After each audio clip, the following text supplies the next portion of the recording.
اللہ تعالیٰ کے بارے میں معلومات۔ سوال: واجب الوجود کس کو کہتے ہیں اور اس سے کیا مراد ہے؟ جواب: ذات باری تعالیٰ کو واجب الوجود کہتے ہیں اور اس سے مراد وہ ذات ہے جس کا وجود ضروری ہو۔ سوال: اللہ تعالیٰ کے قدیم اور ازلی ہونے کا کیا مطلب ہے؟ جواب: اللہ تعالیٰ کے قدیم اور ازلی ہونے کا مطلب یہ ہے کہ وہ ہمیشہ سے ہے۔ سوال: اللہ تعالیٰ کے ابدی ہونے سے کیا مراد ہے؟ جواب: اللہ تعالیٰ کے ابدی ہونے سے مراد یہ ہے کہ وہ ہمیشہ رہے گا۔ سوال: علم ذاتی کا کیا معنی ہے؟ جواب: علم ذاتی کا یہ معنی ہے کہ خدا کے دیے بغیر خود سے علم حاصل ہو۔ سوال: علم ذاتی کس کی خاصیت ہے؟ جواب: علم ذاتی اللہ تعالیٰ کی خاصیت ہے۔ سوال: اللہ تعالیٰ کی ذاتی صفات کون کون سی ہیں؟ جواب: حیات یعنی ہمیشہ سے زندہ ہونا، قدرت یعنی قادر ہونا، سننا یعنی سمیع، دیکھنا یعنی بصیر، کلام کرنا یعنی کلیم، جاننا یعنی علیم، اور ارادہ، یہ اللہ تعالیٰ کی ذاتی صفات ہیں۔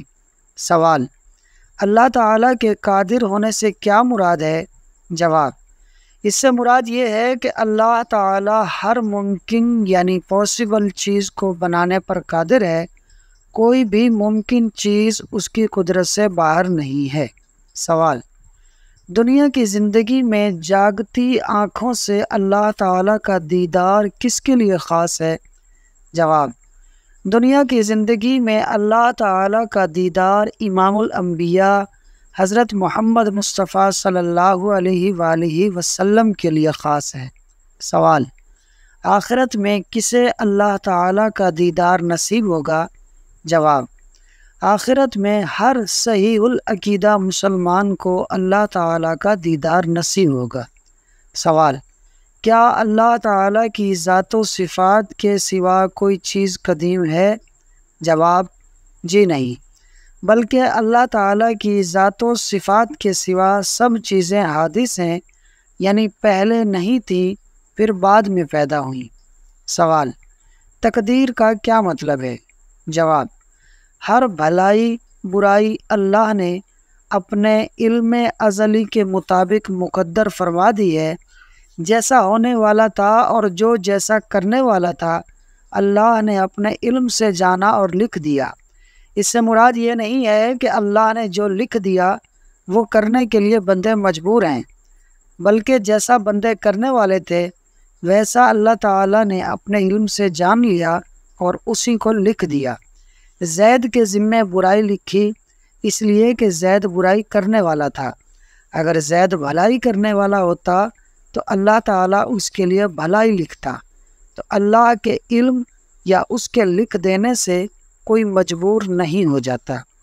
سوال: کوئی برائی سرزد ہو جانے پر اس برائی کو تقدیر کی طرف منسوب کرنا کیسا ہے کہ تقدیر میں ایسا لکھا تھا اس لیے یہ برائی ہو گئی؟ جواب: برا کام کر کے تقدیر کے متھے ڈال دینا اور مشیت الہی یعنی اللہ تعالیٰ کی مرضی کے حوالے کر دینا بہت بری بات ہے، بلکہ حکم یہ ہے کہ جو اچھا کام کیا جائے اسے اللہ تعالیٰ کی جانب سے سمجھا جائے اور جو برائی سرزد ہو جائے اسے اپنے نفس کی شامت تصور کرے۔ اگر آپ کو ہماری یہ ویڈیو اچھی لگی ہو اور آپ کی معلومات میں اضافہ ہوا ہو تو اس ویڈیو کو لائک اور شیئر کر دیں، اور مزید ایسی معلوماتی ویڈیوز کو دیکھنے کے لیے فاز سنو یوٹیوب چینل کو ضرور سبسکرائب کر لیں۔ شکریہ۔